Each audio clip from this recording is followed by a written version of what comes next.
کہ علی روزے محشر صراط مستقیم پہ کھڑا ہو کے، چھٹے امام فرماتے ہیں، صراط مستقیم پہ کھڑا ہو کے علی جہنم سے کہے گا یہ جہنم تیرا ہے، اور جنت سے کہے گا یہ اللہ کہہ رہا ہے کہ ان اللہ، کہ میں بے شک پروردگار عالم جو ہے نا وہ اس چیز کو پسند بھی نہیں کرتا ہے اور معاف بھی نہیں کرے گا. لا یغفرہ، میں تمہیں معاف نہیں کروں گا اس چیز کے بارے میں کہ تم کیا کرو، ان یشرکو، کہ میرے ساتھ شرک کو ٹھہراؤ. اس کے علاوہ اللہ کہہ رہا ہے کہ ما دونی ذالک، اور اس کے علاوہ یعنی کہ آپ کے نزدیک یہ بات کلیئر ہے کہ حضرت علی رضی اللہ تعالیٰ عنہ حاجت روا بھی ہیں، مشکل کشا بھی. بالکل ہے. اچھا، ہم یہ مانتے ہیں کہ امیر المومنین، فقط امیر المومنین، ہم تو غازی عباس جو ان کے بیٹے حضرت عباس ہیں ان سے بھی اپنی حاجت روائی کرواتے ہیں، امام حسین علیہ السلام سے کرواتے ہیں. اچھا، ان کا وسیلہ بنا کر اللہ سے ہم اپنی ساری دعائیں منوا لیتے ہیں. وسیلہ اور ڈائریکٹلی ان سے مانگنا، مجھے لگتا ہے اس میں فرق ہے. ایک وسیلہ میں سمجھتا ہوں کہ اللہ آپ کو اس فلاں ہستی کا واسطہ میری یہ مدد فرما دے، یہ ہو گیا وسیلہ. جو رسول کی امت کے لیے شافی بن گئے ہیں، جی تو وہ ہماری مشکل کشائی نہیں کریں گے. اچھا، جو رسول کی امت کے لیے رسول نے جن کو حوض کوثر کا صاحب حوض کوثر بنا دیا، جی، ٹھیک ہے، اور جن کو رسول خدا نے شافی امہ بنا دیا، امت کے لیے بنا دیا، تو وہ ہماری مشکل کشائی بھی نہیں کریں گے. جو آگے ہمارا بیڑا پار لگا رہے ہیں وہ ہماری یہاں بیڑا پار نہیں لگائیں گے، ہمیں نجات نہیں دلائیں گے.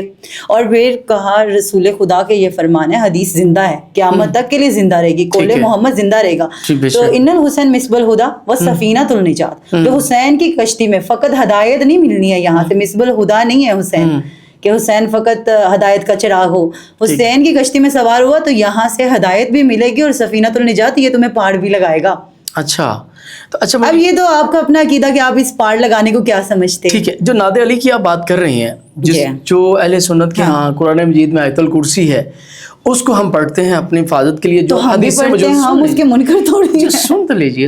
ناد علی کی بات آپ کر رہی ہیں کہ ناد علی کی بھی اس کوشچن میں سے ایک کوشچن نکلا کہ اس میں فتح خیبر کی بات کر رہی ہیں آپ. جی بالکل. مقام خیبر جبرائیل علیہ السلام آئے. جی بالکل. مقام خیبر وہی نازل ہوئی، ناد علی اتری، تب اتری. تو یہ قرآن مجید کا پھر یہ جو وہی ہے، یہ والا قرآن مجید کا حصہ ہے. میری بات سنیں، جب آپ دین پڑھتے ہیں تو آپ کو ایک معلوم ہوتی ہے بات کہ ایک ہوتی ہے حدیث اور ایک حدیث قدسی ہوتی ہے. جی بالکل، بے شک. جو حدیث قدسی ہوتی ہے وہ قرآن کا حصہ تو نہیں بنتی، لیکن وہ قول پروردگار. لیکن میرا نبی اپنی مرضی سے بولتا بھی نہیں ہے. ٹھیک ہے. تو نبی کا ہر قول، نبی کی ہر حرکت اللہ کی طرف سے ہی ہوتی ہے. ٹھیک ہے. اور پھر رسول خدا جو ہے وہ حدیث قدسی، جو حدیث قدسی تو بہت سی ایسی باتیں ہیں، بہت سی ایسی چیزیں جو حدیث ثقلین اتری مولا علی کے فضائل میں. تو علی کا ذکر کرنا، علی کا چہرہ دیکھنا عبادت، یہ رسول نے اپنی طرف سے کہا کہ اللہ نے کلوایا ہے. ٹھیک ہے. اچھا، اب مجھے یہ بتائیے شرک کیا ہے. اب مجھے یہ بتائیے شرک کیا ہے.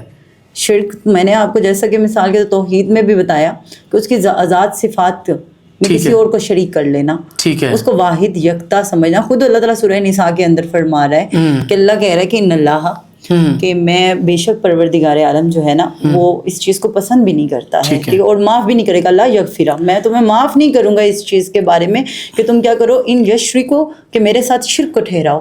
اس کے علاوہ اللہ کہہ رہا ہے کہ ما دونی ذالک، اور اس کے علاوہ جو کچھ بھی کرتے ہو میں یشاء، میں تمہیں اس کو معاف کر دوں گا. ٹھیک. اللہ تعالیٰ کی ذات یہ مسلمانوں کو کہہ رہے ہیں نا کہ بھی کوئی بھی ہو جو بھی زیرو اس دنیا میں آ چکی ہے، چاہے وہ مشرک ہے، کافر ہے، مانتا ہے یا نہیں مانتا ہے، تو شرک کسی کو معاف نہیں ہے. مسلمان شرک یعنی کہ نہیں کر سکتا. یہ حاجت روا، مشکل کشا، کسی کو بھی اللہ کی ذات کے علاوہ ماننا یہ شرک نہیں ہے. جس کو خدا بنائے تو اس کو تو ماننا پڑے گا. اللہ تعالیٰ کی ذات نے نہیں، یہ دیکھیں میں نے پھر وہی بات کروں گی، یہ تو پھر آپ کا عقیدہ ہے کہ آپ عقیدہ توحید کمزور ہے کہ جس کی وجہ سے آپ یہ سمجھ رہے ہیں کہ اس کا معیار آپ اس تک لے کر جا رہے ہیں. اس نے بنایا ہے، جو بنانے والا ہے وہ مالک ہے. جی بالکل. ٹھیک ہے. جو بننے والا ہے وہ عبد ہے. آپ عبد کو مثال کے رسول اللہ کی ایک حدیث کہ علی امیر المومنین جو ہے وہ تقسیم جنہ والنار ہے. ٹھیک ہے نا، علی قسیم جنہ والنار ہے نا. تو حدیث میں آپ کے ہاں بھی ہیں، ہمارے ہاں بھی موجود ہیں. تو علی جنت اور جہنم کو تقسیم کرے گا.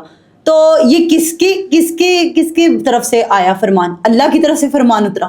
اچھا، تو رسول نے یہ فرمایا ٹھیک ہے, یہ جو حدیث آپ بیان کر رہی ہیں یہ آپ کی کتب میں موجود ہے. آپ علی کا ہاں جی بالکل, یہ آپ کی کتب میں موجود ہے. چلیں ٹھیک ہے, آپ اس کے پروگرام کے بعد آپ مجھے یہ ریفرنس شیئر کرنا, میں اس کو ضرور اس کے نیچے لگا دوں گا. ٹھیک ہے جی ضرور لگائیے. ٹھیک ہے, جنت اور جہنم جو ہے تقسیم جو کرنے والے ہیں وہ بتائیں چلیں, کس یہ نے آپ جانا. کی کتب میں یہ حدیث, اور ہماری کتب میں جب ہم صراط مستقیم کے فضائل پڑھتے ہیں تو ہماری کتب میں یہاں تک لکھا ہوا ہے کہ علی روزے محشر صراط مستقیم پہ کھڑا ہو کے, چھٹے امام فرماتے ہیں, صراط مستقیم پہ کھڑا ہو کے علی جہنم سے کہے گا یہ جہنم تیرا ہے, اور جنت سے کہے گا یہ میرا ہے.